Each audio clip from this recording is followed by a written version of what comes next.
ये है निफ्टी का प्राइस एक्शन। प्राइस एक्शन अगर आपको यहाँ समझ में नहीं आ रहा है और क्या करना चाहिए, यहाँ पे ऑप्शन में कौन सी ट्रेडिंग स्ट्रेटेजी बना सकते हो या क्या कर सकते हो मार्केट में, अभी मार्केट ऊपर जाने वाला है या नीचे, इस प्राइस एक्शन को कैसे समझें कि बायर्स हावी हैं या सेलर्स हावी हैं। आज मैं ट्राई कर रहा हूँ पहली बार कि इंट्राडे के प्राइस एक्शन को आपको समझा सकूं कि कल के लिए क्या प्लान कर सकते हो या इस हफ्ते के लिए क्या प्लान कर सकते हो निफ्टी का प्राइस एक्शन देख के और बैंक निफ्टी का प्राइस एक्शन देख के। तो वीडियो में बने रहिए। अगर आपको ये सीखना है, ये लर्निंग्स आपको हमेशा काम आएंगी जब भी आप कोई प्राइस एक्शन देखोगे। तो यहाँ देखो, आज है 19th ऑफ सितंबर 2024, थर्सडे का दिन, मतलब एक्सपायरी का दिन। निफ्टी का वीकली एक्सपायरी होता है थर्सडे को।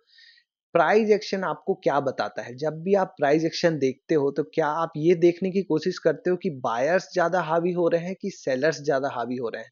उस पूरे दिन के प्राइस एक्शन के बाद कौन जीता कौन हारा, कहाँ प्राइस ओपन हुआ कहाँ क्लोज हुआ, सबसे इंपॉर्टेंट है कहाँ क्लोज हुआ, प्राइस को कौन ज्यादा अपनी तरफ लेके आके क्लोज कराया। जैसे वो रस्सी खींचने वाला होता है ना, दोनों तरफ टग ऑफ वॉर में, फाइनली कौन अपने तरफ खींच के ले जा सका। जो ज्यादा मजबूत होता है वही जीतता है, वही अपने तरफ लेके जाता है।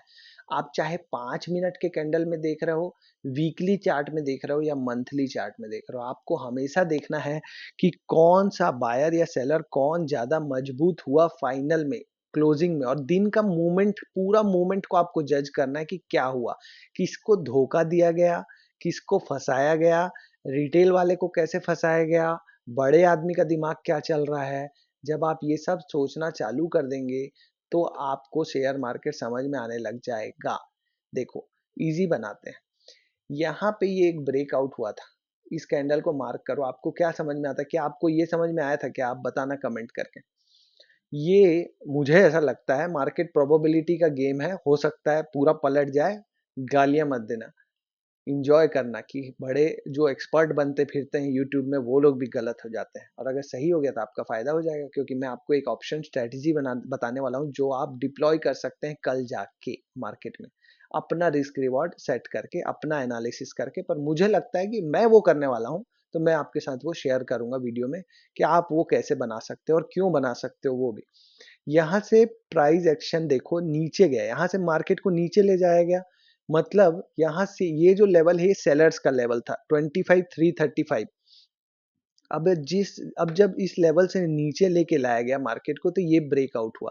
इस कैंडल में वॉल्यूम भी ज्यादा आया, तो ठीक है, वॉल्यूम भी ज्यादा आया, ब्रेकआउट भी मान लिए। यहाँ पुल बैक हुआ इस कैंडल में, मतलब वापिस से टेस्ट किया गया इस लेवल को कि इसमें बाइंग है कि नहीं, इससे नीचे लाएं। तो देखो, दिख भी रहा है कि नीचे आया प्राइस इस कैंडल के।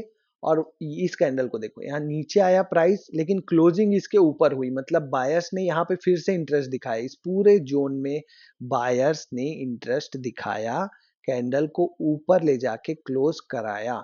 जिस प्राइस पे खुला था वहीं से सेलिंग आ गई, ऊपर गया ही नहीं। ऊपर कोई पूंछ दिख रही है, विक दिख रही है? नहीं। मतलब जिस प्राइस पे खुला वहीं से सेलिंग आ गई।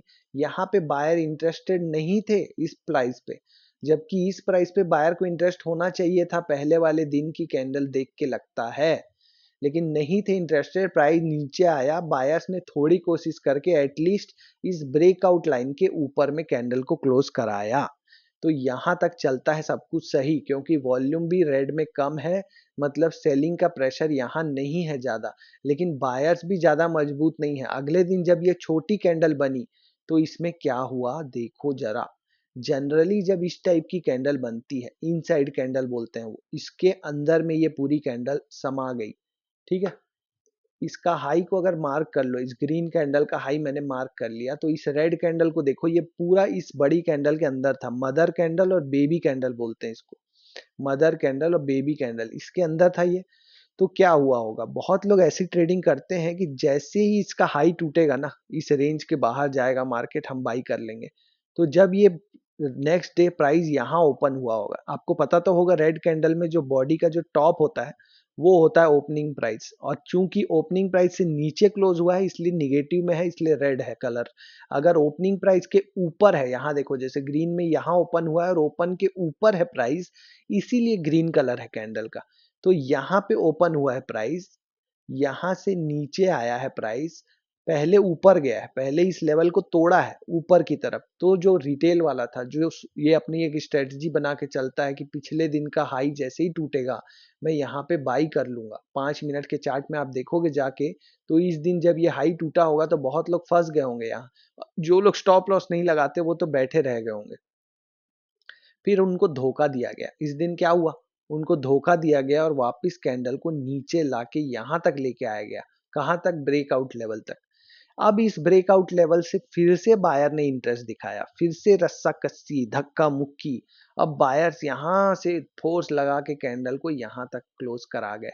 इस पूरी कैंडल से आपको क्या समझ में आया कि बायर्स भी हैवी है, सेलर्स भी हैवी है, दोनों हैवी हैं। अभी यहाँ पे आप कोई डिसीजन नहीं बना सकते कि मार्केट किधर जाएगा। लेकिन वॉल्यूम आया था कम, मतलब कि वॉल्यूम कम हो रहा है। जनरली जब भी कंसोलिडेशन होता है, किसी रेंज में मार्केट फंसता है, तो वॉल्यूम कम होते जाना चाहिए, वो अच्छी पहचान है। वहां से जब ब्रेकआउट होता है तो एक अच्छा मूव आता है। यही ट्रेडिंग का नियम है कि कंसोलिडेशन में वॉल्यूम घटते हुए क्रम में हो, और उसके बाद जब ब्रेकआउट हो तो एक अच्छा वॉल्यूम के साथ हो, और वहां से फिर एक बड़ी रैली आती है। यही सब सीखते हैं और यही सब करते हैं। लेकिन यहाँ पे कुछ अलग हो रहा है, कुछ तो अलग हो रहा है। आप देखो, नेक्स्ट डे फिर से मार्केट इसी रेंज में खुला।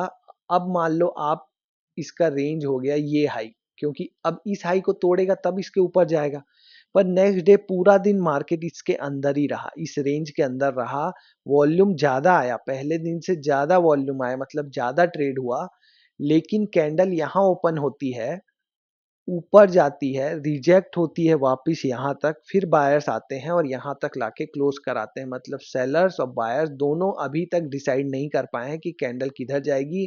फेड का मीटिंग है, फेड का आने वाला है रिजल्ट, आने वाला था यस्टरडे नाइट, वेडनेसडे नाइट को। आज है थर्सडे जब मैं ये रिकॉर्ड कर रहा हूँ। वेडनेसडे नाइट को यहाँ पे रिजल्ट आने वाला था कि फेड क्या अनाउंस करेगा, 25 बेसिस पॉइंट, 50 बेसिस पॉइंट, कितना रेट कट करेगा। वो डिसीजन नहीं था, इसलिए मार्केट यहाँ रुका हुआ था। तो इस पूरे जोन में आप देखो कि यहाँ पे बायर्स और सेलर्स की लड़ाई चल रही है। क्लोजिंग को देख के पता चलता है, मूवमेंट को देख के पता चलता है। यहाँ नेक्स्ट डे क्या हुआ देखो, दोनों तरफ के लोगों को फंसाया गया। जो लोग भी ब्रेकआउट ट्रेडिंग करते हैं, वो लोगों ने जब ये लेवल टूटा होगा तो फिर से बाई किया होगा, जब ये नीचे का लेवल टूटा होगा तो फिर से सेल किया होगा। अब वापस से कैंडल बीच में आके क्लोज हो गई, मतलब ये एक बड़ा डोजी बना फिर से। इसमें भी दिखा रहा था कि बायर्स और सेलर्स दोनों ही हावी हैं, दोनों में एक इनडिसीजन है और एक बड़ा मूवमेंट हो रहा है, दोनों तरफ के स्टॉप लॉसेस हिट है। आप सोच के देखो, जो लोग नॉन डायरेक्शनल करते होंगे, जैसे दोनों तरफ का कॉल और पुट बेच के दोनों में स्टॉप लॉस लगा के काम करते होंगे, वो भी दोनों तरफ उनका लॉस हुआ होगा। जो लोग डायरेक्शनल भी करते हैं, उनके लिए भी डायरेक्शन को इतनी जल्दी जल्दी चेंज कर पाना आसान नहीं होता है। अपना व्यू कि यहाँ से ये ऊपर ब्रेकआउट दिया तो ऊपर के लिए ट्रेड ले लिया, और जैसे ही थोड़ी दूर गया तो प्रॉफिट भी बुक कर लें, इतनी जल्दी नहीं होता है। वो लोग जितनी देर में वो सोचेंगे कि एक लंबा प्रॉफिट मिलेगा, 3 दिन से मार्केट एक रेंज में है, मार्केट रिवर्स हो गया और उनका स्टॉप लॉस हिट हो गया। अब वापस से वो नीचे की पोजीशन बनाए होंगे, यहाँ तक आते आते तो ये फिर से रिवर्स हो गया। तो ऐसे में एक फ्रस्ट्रेशन क्रिएट होता है मार्केट में, और गलतियां होती है ज्यादा ट्रेडर्स से। ये देखो कि मार्केट करा क्या रहा है, यहाँ बड़े लोग एक गेम खेल रहे हैं। नेक्स्ट डे जो आज का दिन था वो बहुत इंटरेस्टिंग दिन था। आज के दिन में देखो हुआ क्या है, मार्केट ओपन हुआ है यहाँ, मतलब गैप अप ओपन हुआ है। कल फेड ने 50 बेसिस पॉइंट का रेट कट कर दिया। ये जो रेट कट है, ये 1 साल से सब बोल रहे हैं रेट कट आएगा आएगा, और रेट कट जो है मार्केट ऑलरेडी अब्जॉर्ब कर चुका है। आपको ये बात समझने की जरूरत है। अब जो लोग बोल रहे हैं कि रेट कट के कारण इंडिया में पैसे आएंगे और रेट कट होगा तो कम इंटरेस्ट में पैसे मिलेंगे, तो मतलब मार्केट में वो सब हो चुका है, मार्केट ऑलरेडी उसको पचा चुका है। अब आपको बड़े लोग यहाँ माल चेप रहे हैं, अपना शेयर्स बेच रहे हैं। आप समझिए यहाँ पे बहुत ही रिस्क है। यहाँ पे अगर निफ्टी इस 25,000 से 27-28,000 चला भी जाता है तो वो सबसे ज्यादा रिस्की मूवमेंट होगा निफ्टी का। यहाँ पे फंसोगे वैसे ही जैसे बजाज हाउसिंग फाइनेंस में पहले 2 दिन अपर सर्किट लगा और अब 2 दिन से गिर रहा है। तो जो लोग रिटेल वाले होते हैं वो ये मूवमेंट के पीछे भाग के फंस जाते हैं। यहाँ देखो, यहाँ पे ये मार्केट ओपन होता है। अब न्यूज़ हमेशा से हमारे कानों में डाली जा रही है कि फेड का रेट कट होगा तो मार्केट तो पता नहीं 20% बढ़ जाएगा। 2007 में एक दिन के अंदर मार्केट कुछ 20% बढ़ गया था। ऐसे-ऐसे बहुत सारे इंस्टाग्राम के रील भी आ रहे थे कि कुछ तो टीवी न्यूज़ ने भी बोला कि क्या वो सेम चीज़ रिपीट होगी। अब ये सब सुन के एक रिटेल वाला सोचता है मेरे से कुछ छूट ना जाए, फोमो में आ जाता है, फियर ऑफ मिसिंग आउट। और यहाँ पे जब मार्केट ओपन होता है, ब्रश ले लेते हैं। मार्केट ओपन हुआ आज यहाँ पे, यहाँ से मार्केट पहले तो ऊपर गया, ऑल टाइम हाई लगा दिया 25,600। अब यहाँ पे कौन बाई कर रहा होगा आप सोचो। जब ये यहाँ से लेके यहाँ तक गया तो कौन बाई कर रहा होगा? रिटेल वाले। क्योंकि अगर ये रिटेल वाले नहीं होते, बड़ा आदमी होता तो ये मार्केट यहाँ से गिरता क्यों? इस पूरे जोन में रिटेल वालों ने सोचा कि अब तो मार्केट 28,000 29,000 आज ही चला जाएगा, जल्दी से जल्दी ले लो, सब कुछ ले लो। और इस रेंज में लगभग 123 निफ्टी का पॉइंट है, मतलब बहुत सारे शेयर्स में ऐसी कैंडल्स बनी होंगी, आप जाके देखना। वहीं आपको समझ में आ जाएगा कि वहाँ पे बड़े लोगों ने बेचा है ऊपर की तरफ माल। उनके पास इतने शेयर्स होते हैं ना कि वो लोग ऐसे ही जाके बेच नहीं सकते, वरना वो शेयर पूरा धड़ाम हो जाएगा। मान लो किसी के पास एचडीएफसी बैंक के 1 लाख शेयर्स हैं, वो क्या जाके ऐसे ही मार्केट में 1 लाख शेयर बेच देगा? वो कैंडल यहाँ से लेके नीचे 20% नीचे चली जाएगी। उसको पहले मार्केट में एक वो बनाना पड़ता है माहौल कि हाँ भैया, हम तो ये तो आइटम जो है, आपने सुना होगा वो कोई फूल फेमस हुआ था पहले, याद नहीं आ रहा मुझे नाम, तुलिप तुलिप का। उसमें बोला जाता था कि इस फूल से तो पता नहीं क्या हो जाएगा। तो लोग उस जब आप उसको हाइप क्रिएट करते हो ना, तब जाके उस चीज की डिमांड बढ़ती है। फिर उसको लोग जब खरीदने दौड़ते हैं तो बड़ा आदमी उसको बेचता है। अब जो मंकी वाली स्टोरी सुनी होगी, जो कि मंकी एक गांव से पूरा खरीद लिया एक विदेशी आके, और फिर उसी मंकी को गांव वालों को दिखा के कि ये तो बहुत यूजफुल है, बेच दिया। अभी वैसा ही कुछ पॉडकास्ट में देखा होगा आपने कि यूट्यूब पे आप देखोगे अचानक से कोई आदमी 10-12 पॉडकास्ट में आने लगता है। आप देखोगे कि हर हफ्ते उस वो आदमी किसी नए पॉडकास्ट में आ रहा है। मैं भी देखा कि ये आदमी को मैं अभी देखा उस पॉडकास्ट में, इतना फेमस ये 1 महीने में कैसे हो गया? फिर अचानक से उसका कोर्स सामने आ गया कि ये तो मेरा एक कोर्स है। तो मुझे लगा कि अरे, मैं पॉडकास्ट थोड़ी ना देख रहा था, मैं तो कपिल शर्मा शो देख रहा था। क्योंकि कपिल के शो में क्या होता है कि जैसे जब कोई मूवी रिलीज होने वाली होती है तो एक्टर एक्ट्रेस आते हैं ना प्रचार करने की, हमारी मूवी है देख लो भाई। तो जब वो ज्यादा दिखने लगेंगे, आपको हर जगह दिखने लगेंगे, तो आप भी बात करोगे, आपकी वाइफ पूछेगी कि यार इन लोग दोनों का कुछ आने वाला है क्या? तो हाँ, इनकी मूवी अचानक से आपके सामने आएगी तो आपको लगेगा अरे वाह, ये तो बहुत ही कॉमेडी है, बहुत अच्छे लोग हैं, चलो इसकी मूवी देखते हैं। वैसे ही हो गया है। तो वैसे ही हो गया है कि इसमें जो ट्रेनर्स हैं, जो कोर्स बेचते हैं, वो पहले अपने पॉडकास्ट में आएंगे कि अरे मैंने तो बहुत प्रॉफिट कमा लिया, एक दिन में 80 लाख, रात को सोते हुए 80 लाख कमा लिए। कोई आके बोलेगा कि फ्यूचर क्या खरीद लो और उसको हेज करने के लिए पुट खरीद लो, ये बताएगा ही नहीं कि वो सेम है कॉल के जैसा। कुछ भी बोलेगा और आपको वो रील आ जाएगी आपके सामने, और आप फिर एक अचानक से आपके सामने कोर्स आ जाएगा और आप सोचोगे कि यार ठीक है, 5,000 10,000 दे के ये कोर्स सीख लेता हूँ। ये यूट्यूब पे फ्री वाले ट्रेड विद बुक्स, विवेक बजाज और बसंत माहेश्वरी, ये सब तो पागल है, ये सबको क्यों देखना? ये लोग ज्यादा हो गया। यहाँ पे आते हैं, ये कैंडल यहाँ खुली, यहाँ तक गई हाई। कल ही मैंने इंस्टाग्राम पे रील बनाई है कि जब भी रेट कट आया है, जब भी रेट कट आया है, 3 बार हिस्ट्री में, तीनों बार अगले 1 साल में निफ्टी का रिटर्न माइनस में है। अब जैसे ही मैंने ये मूवमेंट देखा, ये ऊपर गया, मैंने सोचा लोग गालियां देंगे कि अब सर आप तो बोल रहे थे कि मार्केट तो गिरेगा, पर मैंने तो 1 साल का व्यू बताया। पर फिर भी लोग एक दिन में ही धैर्य छोड़ देते हैं कि सर आपने तो बोला था गिरेगा, ये तो बढ़ गया। ठीक है, मैंने बोला। उसके बाद जो सेलिंग आई, यहाँ से देखो, यहाँ से सेलिंग आई और वापिस इसी जोन में लाके क्लोज करा दिया। आप समझ रहे हो? इस जोन में वापस लाके क्लोज करा दिया, मतलब यहाँ कितने लोग फंसे होंगे ब्रेकआउट सोच के इसके ऊपर। अब अगर ये वापस से ऊपर नहीं गया तो बैठे मत रह जाना। अगर आप फंसे हो तो अगर ये नीचे का लेवल टूटता है, कम से कम ये लेवल अगर टूटता है तो निकल ही जाना। अगर फंसे भी बैठे हो तो एक्चुअली में तो आपका स्टॉप लॉस होना चाहिए जब आप ट्रेड लेते हो, तभी कि आप कहाँ निकलोगे। लेकिन बहुत लोग मैसेज करते हैं सर मैं इन शेयर्स में फंसा हुआ हूँ, क्या करूँ? अरे जब लिया था तब आपने सोचा था क्या कि मैं कहाँ पे निकलूंगा? कुछ सोच के घुसो शेयर्स में, अभी बहुत डेंजरस है सिचुएशन, आप समझ नहीं रहे हो। 15,200 का लेवल था निफ्टी का जून 2022 में, मैंने देखा है, ट्रेड किया है मार्केट वहां, जब वो वॉर, रशिया यूक्रेन वॉर आया था फरवरी 24 को, 10-10 गुना हुए थे पैसे एक दिन में, आप यकीन नहीं मानोगे। 22 या 24 फेब 2022 मैं उस दिन भी ट्रेडिंग कर रहा था। वहां से लेके जून के महीने तक, 22 जून के महीने तक मार्केट 18,600 से 15,200 तक गया है, वो भी हमने देखा। 15,200 से 28-26,000 आ गया है मार्केट एक तरफा रैली देते हुए। अगर आप यहाँ लेके फंस गए ना, तो जो ऊपर अगर चला गया 27,000 28,000, तो आप उतना कमा नहीं ले पाओगे जितना आप गंवा दोगे। इसलिए थोड़ा सा बच के करो, उन्हीं शेयर्स में एंट्री लो जिसमें अर्निंग में ग्रोथ हो, उसकी कमाई ईपीएस बढ़ रहा हो, उसका आरओई 15 से ज्यादा हो, ठीक है, उसकी सेल्स ग्रोथ 25% से ज्यादा हो। अगर ट्रेडिंग भी कर रहे हो निफ्टी में, बैंक निफ्टी में, तो रिस्क रिवॉर्ड फिक्स हो, ऐसी ही स्ट्रेटजी करो। यहाँ पे कॉल खरीद के मत बैठ जाना, या पुट खरीद के भी मत बैठ जाना कि बस अब तो ये होने वाला है। कुछ नहीं होने वाला है, आपको पहले अपना रिस्क रिवॉर्ड फिक्स करना है, ठीक है। तो यहाँ पे जो ये कैंडल आज बनी है ना, ये एक्चुअली बहुत बड़ा सेलिंग प्रेशर दिखा रही है। मुझे तो ऐसा लग रहा है कि ये कैंडल धोखा वाली कैंडल है, मैं इसको बोलता हूँ धोखा कैंडल। मैं शेयर्स में भी देखता हूँ कि धोखा कैंडल क्या है। धोखा कैंडल पैटर्न समझाते हैं आपको, बहुत ही इंटरेस्टिंग पैटर्न है। यहाँ से देखो, कोई भी शेयर में आप देखना कि मार्केट एक हाई बनाया मान लो, और उसके बाद से लो जो है ब्रेक कर दिया, इसका ये जो लो था ये ब्रेक हो गया, लेकिन लो ब्रेक होने के बाद वापिस से नया हाई बना दिया।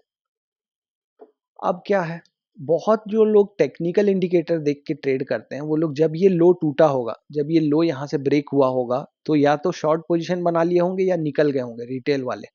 लेकिन यही वो बड़ा आदमी चाहता था। ये कब पता चला हमें, जब ये हाई टूट गया, जब ये हाई निकल गया, तो आपको समझ जाना चाहिए यहाँ पे कि ये नीचे गया लो को तोड़ के और वापिस ऊपर आ गया। मतलब यहाँ पे कुछ क्या है, धोखा है। क्यों? क्योंकि ये लो जब टूटा तो टेक्निकल वाले यहाँ पे सेल करके निकल गए, और बड़ा आदमी यही चाहता था, वो ज्यादा शेयर ज्यादा अक्यूमुलेट करना चाहता था, यहाँ लेके उसने नया हाई बना दिया। तो आप यहाँ पे तो एंट्री कर ही लो कम से कम। मैं आपको निफ्टी में भी दिखाता हूँ, वो सेम पैटर्न बना था। सेम जो मैं बात कर रहा हूँ ये यहाँ पे हुआ था। आप देखो, जो लोग लो टूटने पे लेते हैं टेक्निकली, वो लोग यहाँ पे क्या बोलेंगे। ये आप पैटर्न देख रहे हो, ये लो बना, ये रेड कैंडल का लो है, फिर ये ऊपर गया मार्केट, ये फिर से लो बनाया और इस लो को तोड़ दिया। ये एक बार हुआ, फिर से ऊपर गया, नया हाई बनाया, फिर से नीचे आया और इस लो को भी ब्रेक कर दिया, और क्लोज भी हो गया कैंडल। अब आप बोलोगे ना क्लोज नहीं हुआ, ये रेड कैंडल नीचे क्लोज भी हो गई। यहाँ पर मार्क करके दिखाता हूँ मैं, ये देखो। लेकिन उसके बाद ये ऊपर चला गया, तो ये था धोखा कैंडल। यहाँ से देखो ये ऊपर ही जा रहा है ना, ये पहले भी हुआ है निफ्टी में। यहाँ देखो, यहाँ भी लो ब्रेक हो गया था निफ्टी का, ये देखो, ये लो ब्रेक हुआ, यहाँ से लो ब्रेक हुआ यहाँ पे, और वापस जब ये हाई को ब्रेक किया ना यहाँ पे, इस हाई को, तो मैं इसको यहाँ पे ट्रेड ले लेता, क्योंकि यहाँ पे मुझे दिख रहा है धोखा कैंडल। अब हर ट्रेड में मैं रिस्क रिवॉर्ड फिक्स रखता हूँ, ऐसा नहीं कि यहाँ पे मैं ले लिया तो बस ये नीचे ऊपर ही जाएगा। मेरा कहना है कि आपको ज्यादा चांस जहां मिले वहां पे आप ट्रेड ले लो। ये था इसका लो, ये लो ब्रेक किया, मतलब यहाँ टेक्निकली तो बोल रहा है कि निफ्टी नीचे जा रहा है, क्योंकि ये लो ब्रेक कर गया, वो भी छोटा मोटा लो नहीं, यहाँ से ये लो बना हुआ है। मतलब जुलाई 2023 का लो टूटा आपका अक्टूबर 2023 में, जुलाई अगस्त सितंबर अक्टूबर 4 महीने का लो टूट रहा है भाई आपका। तो बोलेंगे लोग कि यहाँ से तो सेल कर दो, यहाँ पे बढ़ते हुए क्रम में वॉल्यूम आया है, यहाँ पे तो टूट गया है। तो आप बोलोगे कि नहीं सर ये लो नहीं टूटा था। अरे वैसे तो बहुत सारे लो हैं, 4 महीने का लो टूट गया है यार, उसके बाद वापिस से मार्केट ऊपर जा रहा है। ये नया यहाँ कंसोलिडेट कर रहा है इसी लेवल पे, और उसके बाद जब ये कैंडल बनी, ये कैंडल, तो मैं यहाँ पे सिंपली एंट्री कर लेता। क्यों? क्योंकि यहाँ पे धोखा दिया गया है रिटेल वालों को। ये है प्राइस एक्शन। ऐसा जब आपको कोई शेयर में दिखे तो तुरंत खरीद लेना, स्टॉप लॉस लगा लेना जहां मर्जी, इस लेवल के नीचे आए तो निकल जाना, यहाँ तक रुक सकते हो तो यहाँ रुक जाना, लेकिन ये पक्का चांस है कि ये ऊपर जाएगा। यही है मार्केट। मार्केट है भैया, बॉलीवुड से ज्यादा खतरनाक है। बॉलीवुड में तो आप बच जाओगे, यहाँ नहीं बच पाओगे। तो यहाँ पे हमने क्या सीखा कि अभी मार्केट में लग रहा है कि एक छोटा करेक्शन आ सकता है। अगर जब तक निफ्टी इसके ऊपर नहीं निकल जाता 25,600, या तो इस लेवल के ऊपर क्लोज ही नहीं दे देता, मान लो ये लेवल के ऊपर क्लोज ही देगा तो हम अपना पूरा एनालिसिस गलत हो जाएगा कि भैया ये सारा एनालिसिस गलत था, इसके ऊपर तो क्लोज दे दिया। अब वो कैसे पता चलेगा? क्योंकि चूंकि चूंकि माना कि लेट अस अज्यूम कि कल मार्केट इसी के बीच में रह जाता है, इसी के बीच में रह जाता है मार्केट, और उसके बाद एक बड़ा एक फॉल आता है। यहाँ पे एक फॉल आ सकता है, पता नहीं, आ भी सकता है, नहीं भी, आप अज्यूम करो कि आ सकता है, तो मैं कौन सा ट्रेड ले सकता हूँ वो देखते हैं। क्योंकि अब हमने एक एनालिसिस करके एक व्यू बना लिया कि अरे यार ये तो सेलिंग दिख रही है कैंडल में, रोज इसको धोखा दे के ऊपर ले जाके नीचे क्लोज करा रहे हैं, तो सेलर्स तो हावी लग रहे हैं, वॉल्यूम भी अच्छा खासा आया है ज्यादा, तो ये सेलिंग की कैंडल है, तो मैं लगा लूंगा ऊपर एक स्टॉप लॉस। ये मेरा हो गया स्टॉप लॉस। ट्रेड ऐसे ही किया जाता है, एक आपको व्यू बनाना पड़ता है जिसमें ज्यादा प्रोबेबिलिटी हो, उसमें एक स्टॉप लॉस लगाना होता है, उसके बाद एक ट्रेड लेना होता है, और उसके बाद अगर मार्केट इसके ऊपर निकल गया तो स्टॉप लॉस लेना पड़ेगा। ये कोई ऐसा नहीं कि निकल गया तो बहुत बड़ी बात हो गई। मार्केट में कुछ भी चीज 100% नहीं है, सब प्रोबेबिलिटी का गेम है, प्रायिकता। हिंदी में पढ़े होगे, सॉरी गणित में पढ़े होगे, हिंदी में तो कुछ पढ़ते ही नहीं है, बस मैडम को देखते रहते हैं। स्टॉप लॉस, हाँ हिंदी की मैडम जनरली खूबसूरत होती हैं। स्टॉप लॉस यहाँ पे है। अब ट्रेड क्या लूँ मैं? ट्रेड क्या लूँ मैं यहाँ पे? अगर आपके पास कोई ऐसा स्टॉक है जो मैंने उस दिन बताया था कि वीक है, सेक्टर वीक है या स्टॉक वीक है, जो अभी तक अपने 2 तारीख के हाई को ही नहीं ब्रेक कर पाया है, तो उससे तो मैं समझता हूँ कि निकल जाना चाहिए, बाकी आपकी मर्जी है। कोई ऐसा सेक्टर है या ऐसा स्टॉक है जो इलेक्शन डे के रिजल्ट्स के ही हाई के ऊपर नहीं निकल पाया है, ये जो इलेक्शन डे का रिजल्ट, कहीं कई स्टॉक या कई सेक्टर तो इसी के नीचे फंसे हुए हैं, उनसे तो डेफिनेटली निकल जाना चाहिए। अब ऐसे स्टॉक में बनना चाहिए जिन्होंने पिछले 3-4 दिन के अपने हाई के ऊपर क्लोजिंग दे दी है, जैसे अभी बैंक निफ्टी और फाइनेंस सेक्टर बहुत स्ट्रांग लग रहे हैं, तो उन सेक्टर्स के स्टॉक्स में आप एंट्री कर सकते हो, वही सेम पैसा वहां डाल दो। आपको कौन सा प्यार हो गया है ऑटो सेक्टर से या पीएसयू बैंक से? कोई आपके जीजा जी थोड़ी ना लगते हैं। इसमें आ जाओ बैंकिंग फाइनेंस में, वहां पे तो जो जिया जी बोलेंगे वो करना, वो आप उसको बना लेते हैं हम अपने क्या दामाद बाबू या जो भी यार, मतलब क्यों पढ़ना है प्यार में, इश्क में, शेयर्स के साथ पैसे कमाने आए हो ना, जो स्ट्रांग है उसमें रहो। ये लगाव हो जाता है कई लोगों को कि सर आप गलत बोल रहे हो, ये तो बढ़ेगा, करण अर्जुन आएंगे, कभी नहीं आते करण अर्जुन, सिर्फ कपिल शर्मा के शो में आते हैं, जैसे बाकी सब ट्रेनर आ रहे हैं अभी लाइन से। यहाँ पे मुझे एक ट्रेड लेना है ऑप्शन में, जो खतरनाक मुझे दे दे। अगर निफ्टी, मेरा व्यू है कि यहाँ से निफ्टी यहाँ गिरेगा, यहाँ निफ्टी गिरेगा, और अगर 26 सितंबर से पहले वो गिर गया यहाँ तक 25,000 तक या 25,200 तक भी, 25,000 का लेवल तो यहाँ है, अगर 25,200 तक भी गिर जाए तो मुझे फायदा हो जाए यहाँ तक भी, तो उसके लिए मैं कोई व्यू बनाना चाहता हूँ। अभी 26 सितंबर ऑलमोस्ट यहाँ पे है, मतलब 4-5 दिन है मेरे पास कि मेरा व्यू सही हो जाए। अगर मार्केट यहाँ रह गया तो मुझे लॉस होगा, अगर इसके ऊपर चला गया तो मुझे लॉस होगा। तो मैं जनरली ऑप्शन ट्रेडिंग में फिर ये स्ट्रेटजी बनाना पसंद करता हूँ। देखो ऑप्स्ट्रा में चले गए, 26 सितंबर की एक्सपायरी सेलेक्ट कर ली ऑप्शन में निफ्टी के।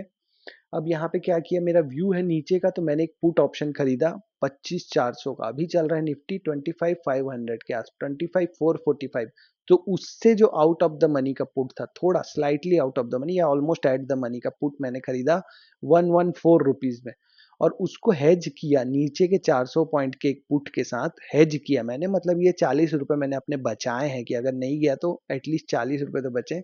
नेकेड पुट बाई नहीं किया है मैंने, क्योंकि नेकेड पुट बाई करूंगा तो मेरा रिस्क हो जाएगा पूरा 114 रुपीज।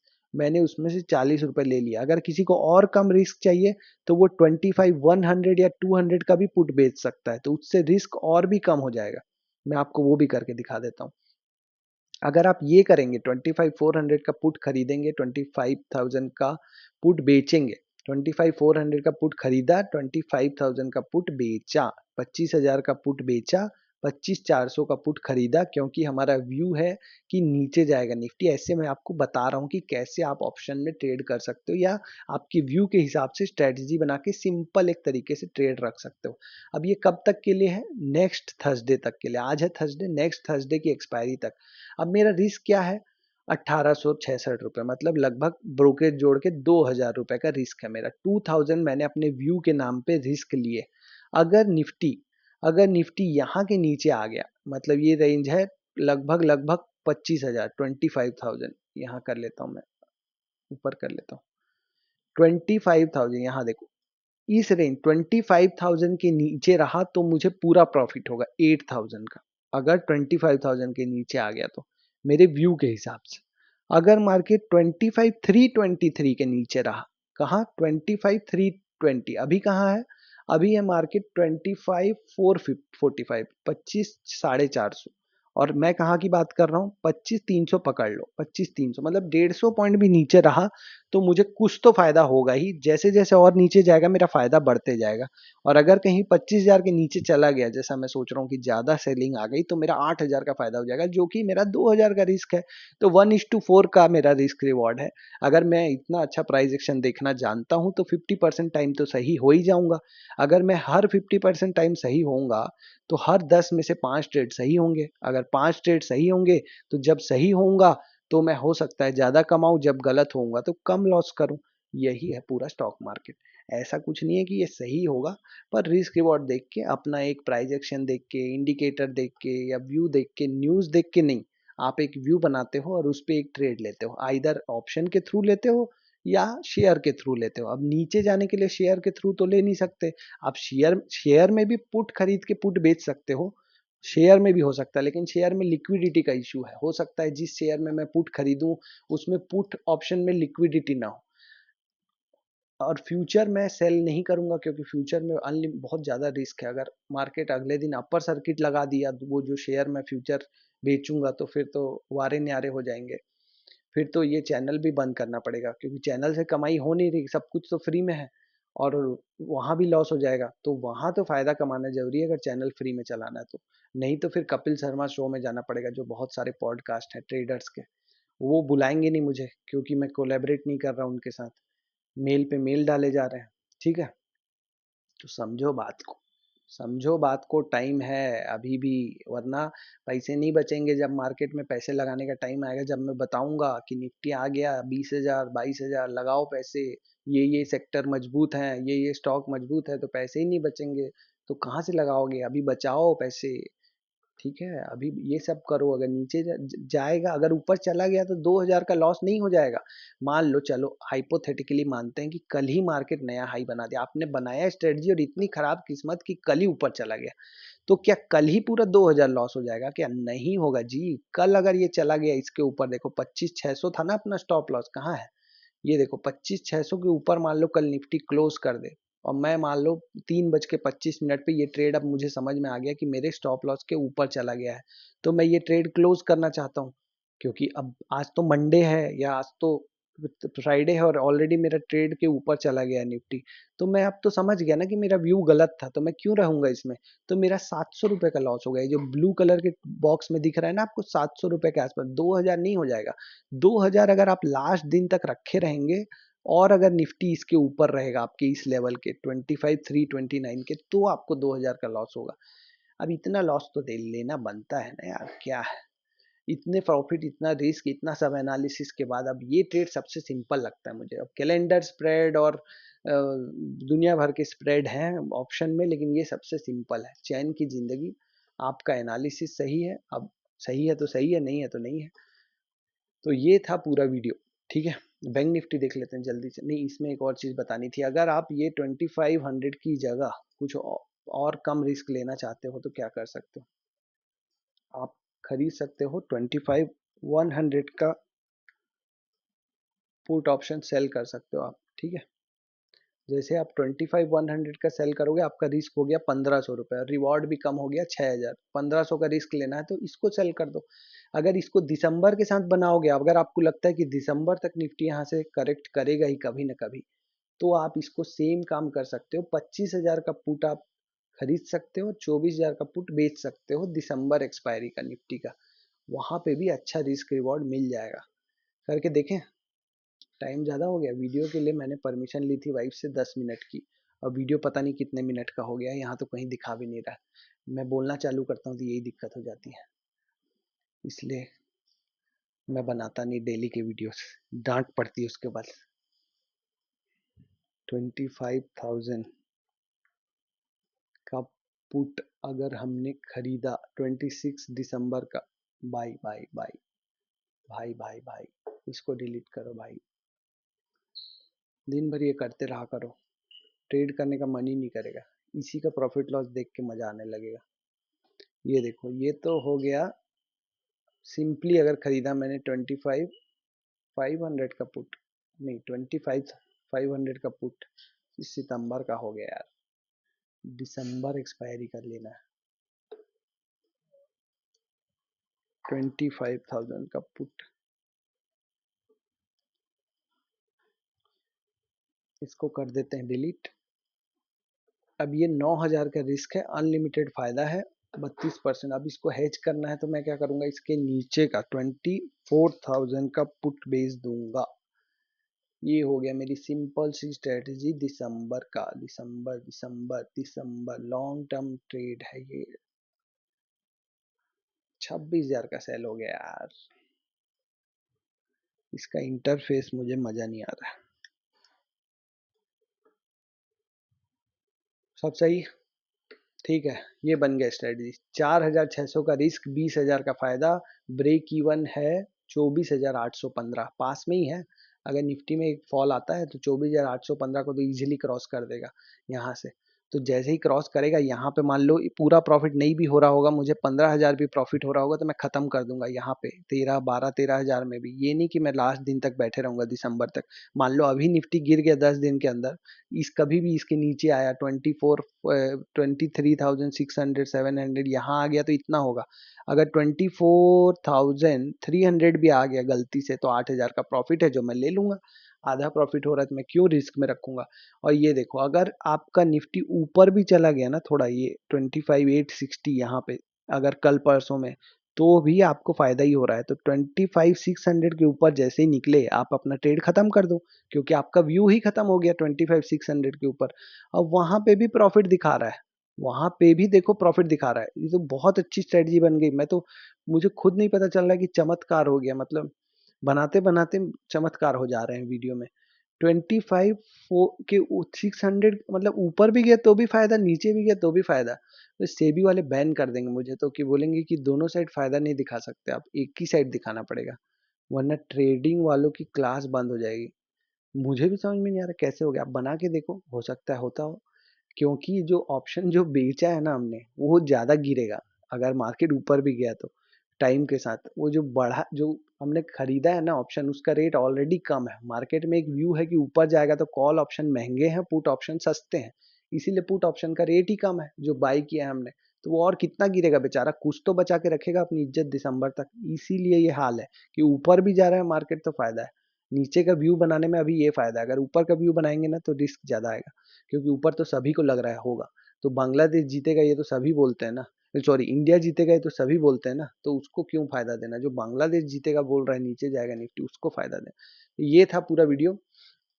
बैंक निफ्टी देखने का टाइम नहीं है, फिर भी एक सरसरी नज़र में आपको मैंने पहले भी बताया था कि बैंक निफ्टी स्ट्रांग है। ये देखो, अरे यार देख ही रहा है यार, इसमें बात ही क्या करना है। ये देखो, कहाँ हम देख रहे थे कि निफ्टी साइड में घूम रहा है ये वाली कैंडल के, और ये तो कहाँ लंका लगा दिए हैं ऊपर। फिर भी इसमें भी आज थोड़ी सी सेलिंग आई है, दिख ही रहा है ना आपको। ये क्लो यहाँ तक गया और वापिस से नीचे दबा के इसको नीचे लाया गया, तो यहाँ पे थोड़ा कंसोलिडेट होगा या नीचे आएगा, यहाँ तक तो आ ही सकता है। तो इसमें लेकिन अगर खेलना है तो ऊपर के लिए खेलना है। जैसे ही आपको लगेगा ना कि मार्केट ऊपर जा रहा है और ऊपर के लिए अगर आपको कोई पोजीशन बनानी है या ऊपर के लिए कोई स्टॉक्स लेना है तो बैंक निफ्टी या फाइनेंस सेक्टर का लेना। और अगर नीचे जा रहा है लग रहा है और नीचे के लिए कोई ऑप्शन स्ट्रेटजी बनानी है तो वो निफ्टी का लेना। यही होता है मार्केट में, जो स्ट्रांग लग रहा है वहां पे ऊपर के लिए खेलो और जो वीक लग रहा है वहां नीचे के लिए खेलो। ठीक है। इंट्राडे में भी अगर आपको ऊपर के लिए खेलना है तो बैंक निफ्टी में खेलना। खेलना मतलब ट्रेड लेना। इंट्राडे में अगर ऊपर के लिए ट्रेड लेना है तो बैंक निफ्टी में लेना, नीचे के लिए ट्रेड लेना है तो निफ्टी में लेना। सेक्टर्स में भी अगर आपको ऊपर के लिए ट्रेड लेना है तो बैंकिंग फाइनेंस के सेक्टर में लेना, नीचे के लिए लेना है तो बाकी जो सेक्टर मैंने बताए थे दूसरी वीडियो में उसमें से लेना। वीडियो को सब्सक्राइब कर लो, अपने फ्रेंड्स के साथ शेयर करो, मोटिवेट करो, थोड़ा कमेंट वमेंट करो और इंस्टाग्राम पे भी आ जाओ। ठीक है। All the best. और अगर आपको पसंद आया मेरा ये डेली वाला, डेली करूं कि नहीं वो कमेंट करके बताना, तभी मैं आगे बनाऊंगा डेली कुछ और, डेली कैंडल के ऊपर कि आगे क्या लगता है टाइम निकाल के। ठीक है। All the best. Sayonara. Trade with books की जय हो।